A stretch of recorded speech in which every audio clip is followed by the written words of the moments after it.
Que le nom du Seigneur soit béni. Je vous salue ce soir. Tu peux saluer ton frère, ton voisin. Que le Seigneur soit béni. Je crois que la parole du Seigneur est transmise. Et quand elle est transmise, elle nous donne la vie. Seigneur, bénis ta parole. Bénis ta parole. Sois élevé, Jésus. Est-ce qu'ensemble nous pouvons acclamer notre roi, Jésus-Christ? Sois élevé et sois glorifié. Sois béni à jamais. Merci, Seigneur. Alléluia. Asseyons-nous. Le Seigneur m'a demandé de parler à l'Église de la loyauté divine. La semaine dernière, le Saint-Esprit m'a interpellé sur le fait que parle de la loyauté afin que mon peuple ne se détruise pas. Enseigne sur la loyauté. Prenez le psaume 133. À partir du verset 1. Cantique des degrés de David. Voici, oh, qu'il est agréable, qu'il est doux pour des frères de demeurer ensemble. C'est comme l'huile précieuse qui répandue sur la tête, descend sur la barbe d'Aaron, qui descend sur le bord de ses vêtements. C'est comme la rosée de l'Hermon qui descend sur les montagnes de Sion. Car c'est là que l'Éternel envoie la bénédiction, la vie pour l'éternité. Bien-aimés, que le Seigneur m'aide à vous transmettre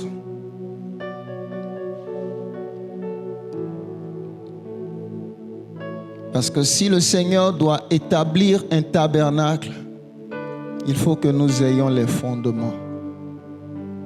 Les fondements. Chaque fois que nous nous approchons de Dieu, nous réalisons que nous ne le connaissons pas. Chaque fois que nous nous approchons de Dieu, nous réalisons que nous ne le connaissons pas.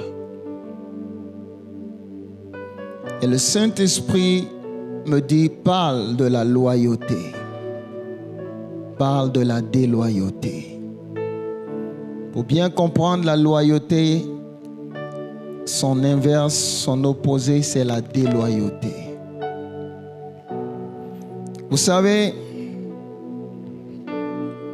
la déloyauté et la loyauté sont opposées. Le royaume des cieux est un royaume de loyauté.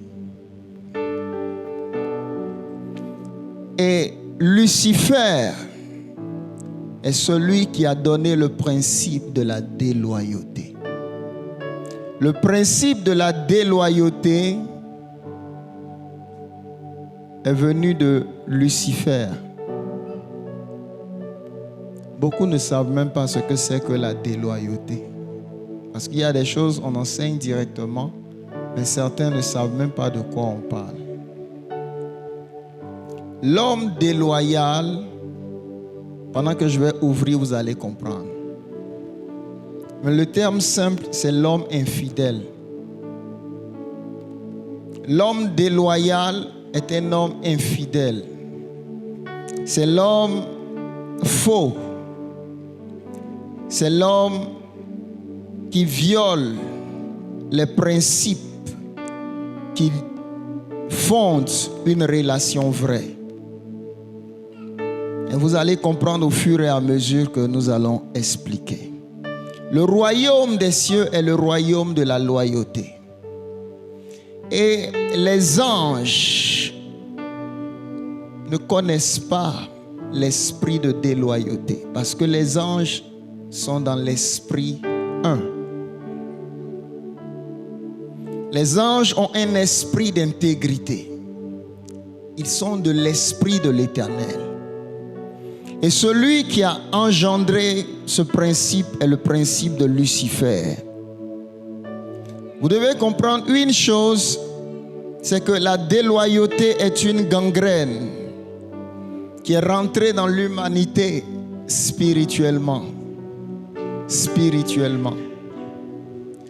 La déloyauté existe aujourd'hui au milieu de nous, au milieu de beaucoup de chrétiens. Chaque homme doit s'étudier. Ce que tu es dépend de l'état de ton esprit et de ton cœur. Dans le ciel, ta récompense ne sera pas le nombre de tes activités.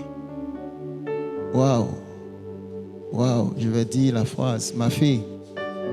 Ta récompense dans le ciel ne dépend pas du nombre de tes activités sur la terre,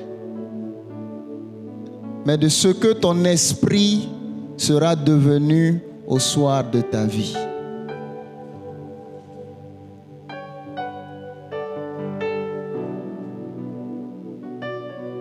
Je veux répéter la phrase. Même les miracles ne feront pas de toi grand au ciel.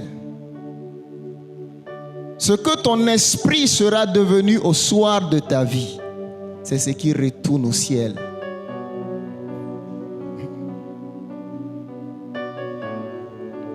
Bien-aimé,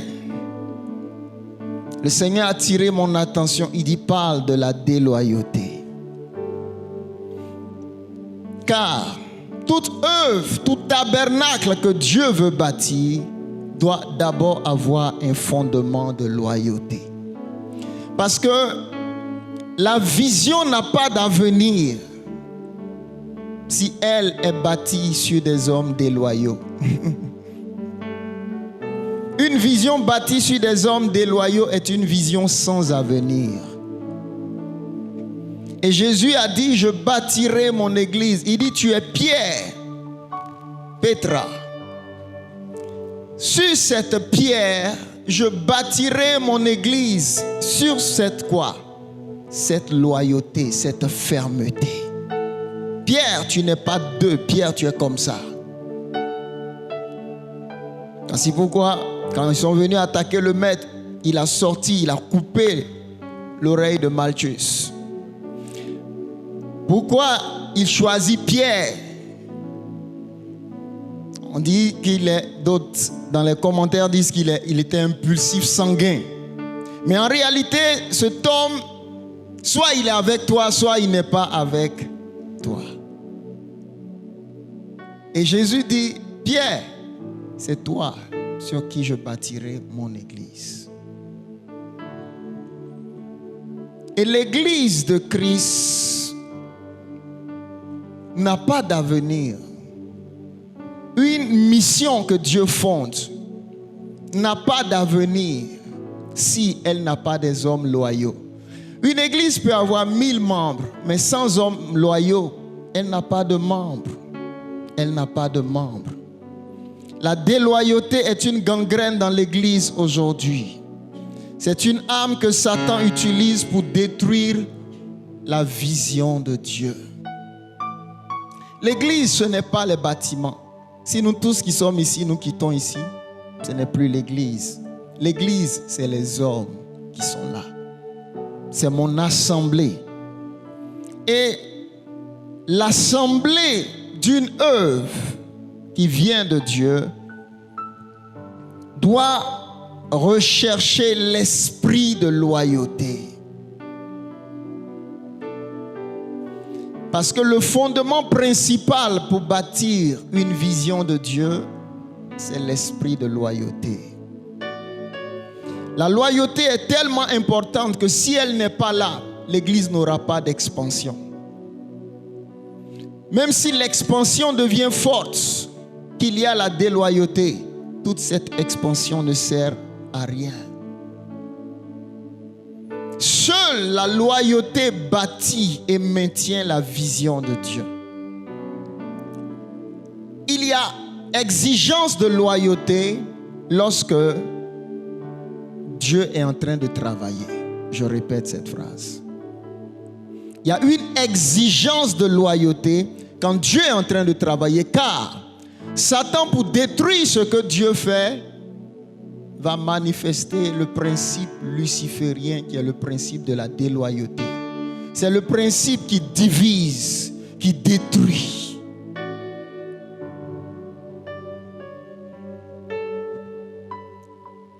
Et je crois que si le Seigneur m'a arrêté pour parler de cela, c'est parce que cette œuvre vient du ciel, vient de Dieu. Elle vient du ciel, elle vient de Dieu.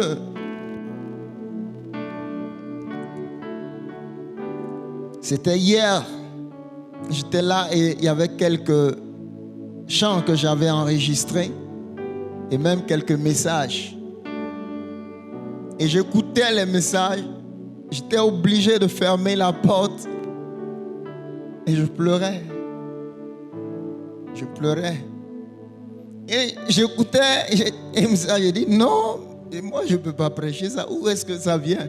En fait, mon fils, moi-même je ne connais pas ce qui est dit dans le message. Je ne sais pas si je dis bien.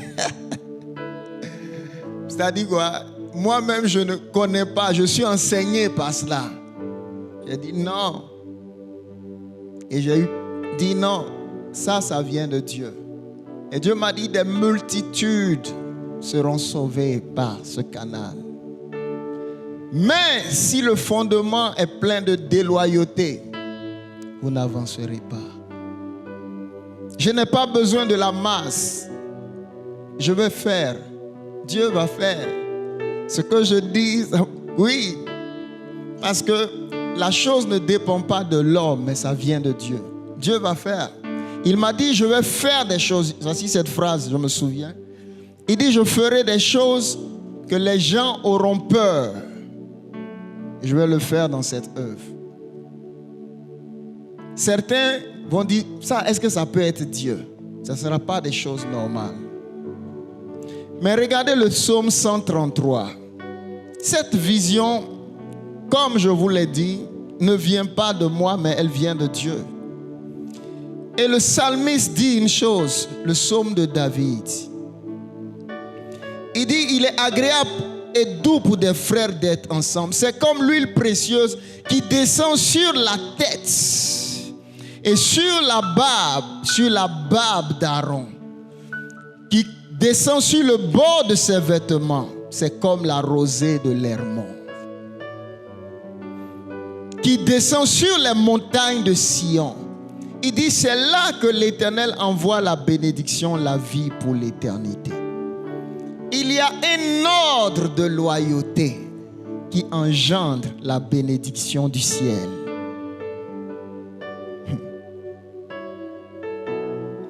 Il y a un ordre de loyauté qui engendre la bénédiction du ciel. La bénédiction du ciel suit un ordre de loyauté. C'est l'huile qui descend sur la tête, qui coule sur la barbe, qui se répand sur le bord des vêtements, sur la montagne de Sion. Bien-aimés, celui qui n'est pas dans l'ordre de la loyauté bloque l'huile qui coule sur lui.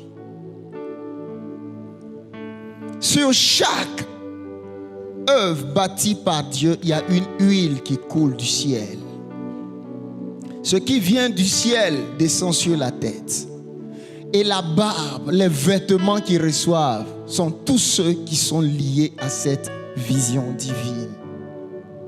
Et ceci n'est pas d'un homme, mais est de Dieu. En fait, c'est une conséquence naturelle. Une conséquence naturelle. La qualité principale d'un vrai disciple, c'est la loyauté. Comment commence la déloyauté?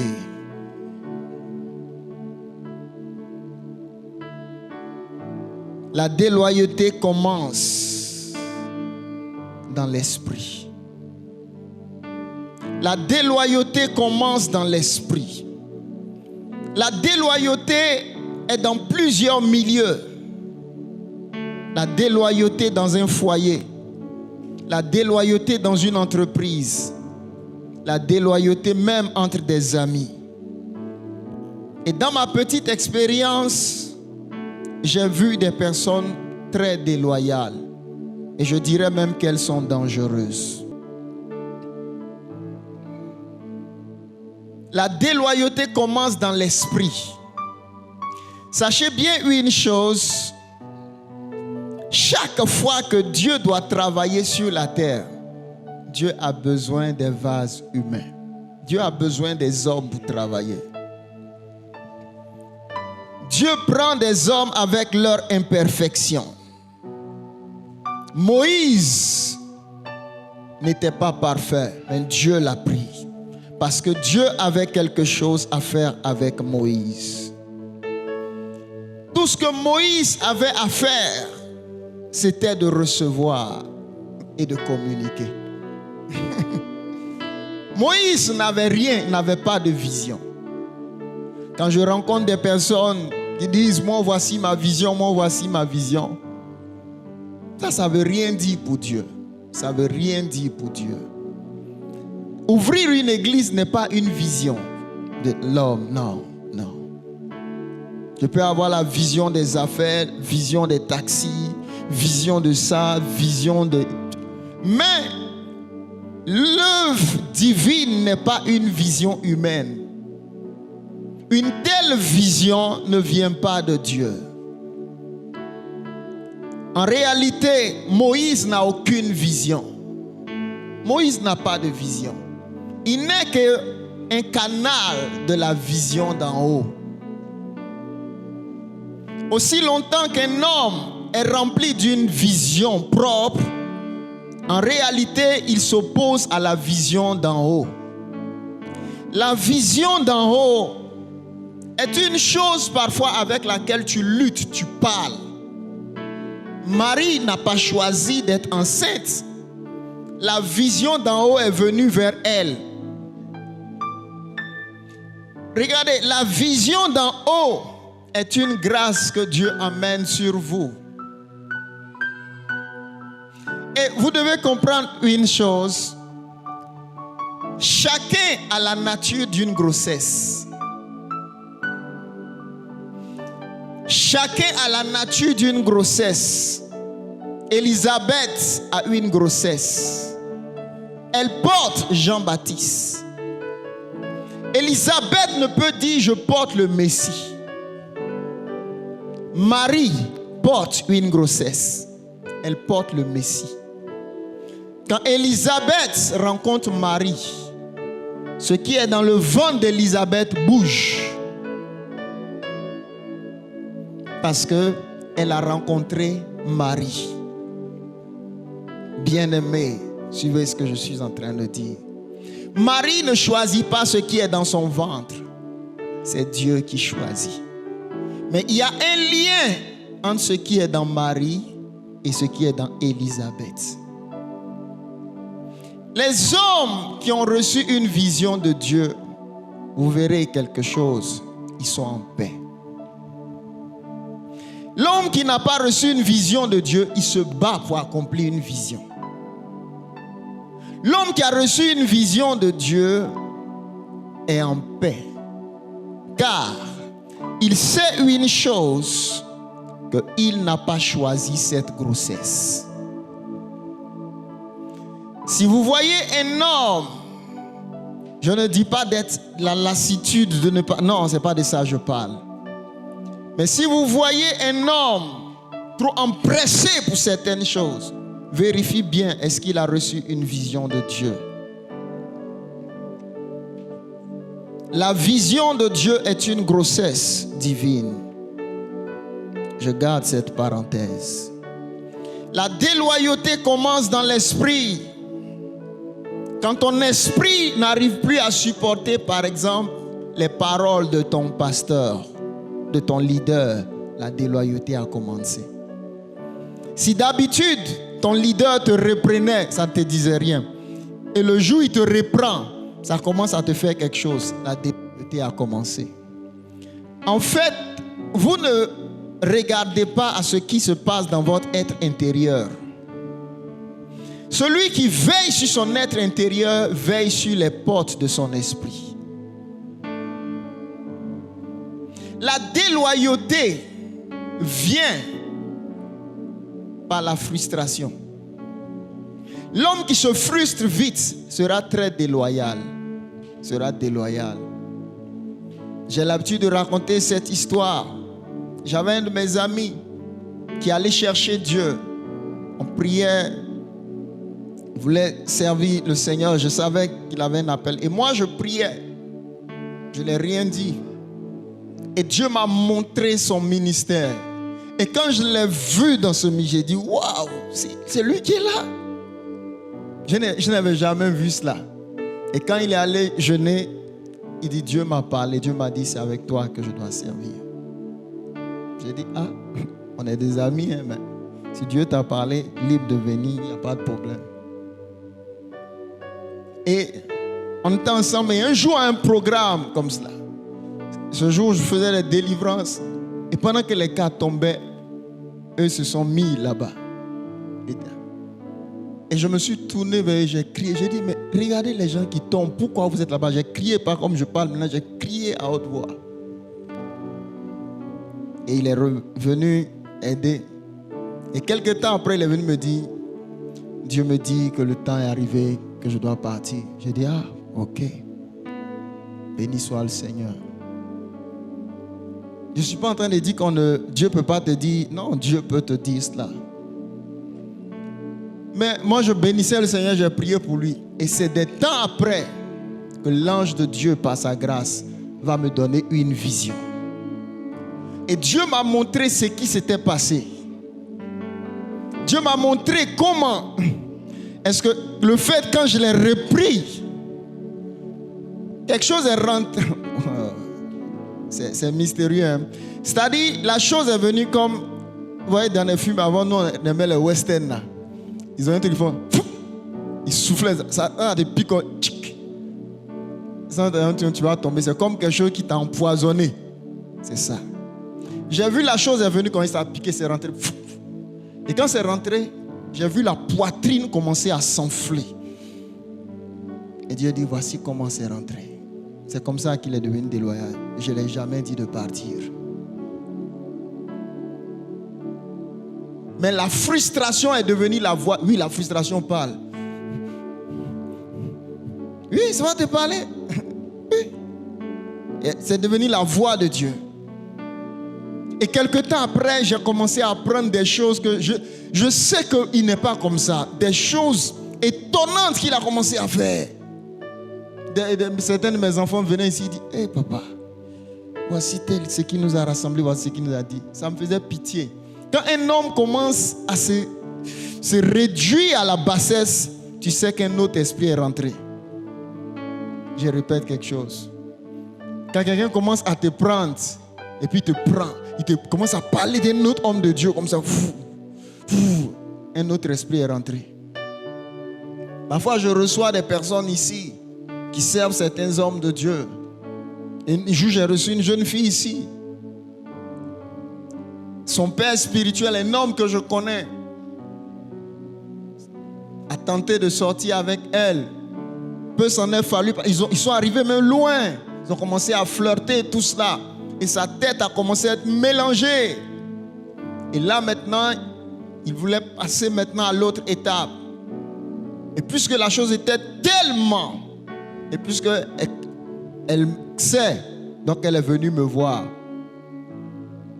Elle dit non, ne répands rien sur cet homme. Que personne d'autre à part moi n'entende ce que tu viens de me dire. J'aurais pu lui dire, pour pouvoir arrêter ça, va rencontrer tel responsable de l'église, va rencontrer sa femme, dis-lui. Non, jamais. Ça dit, si vous... L'esprit est un, je ne sais pas. Quand elle est venue me dire cela, moi, mon âme pleurait pour lui. Mais ce n'est pas dire que va maintenant, va faire ça, va faire ça. Je lui ai dit, si la chose se répand, même s'il a fait ça, tu peux prendre une malédiction. Parce que cet homme-là, c'est un homme de Dieu, c'est un vrai homme de Dieu. Mais c'est une faiblesse qui est tombée sur lui, il a fait ça. Mais j'ai dit, tel tu es venu me dire que ça ne sorte plus jamais. Et elle m'a obéi. Et parce qu'elle m'a obéi, Dieu l'a béni. Dieu l'a béni. Elle s'est mariée, tout cela. Parce que je dis cela, parfois je vois des personnes sur les réseaux sociaux. Apparemment, même c'est comme si... Non, ne faites pas cela. Ça n'honore pas le Seigneur.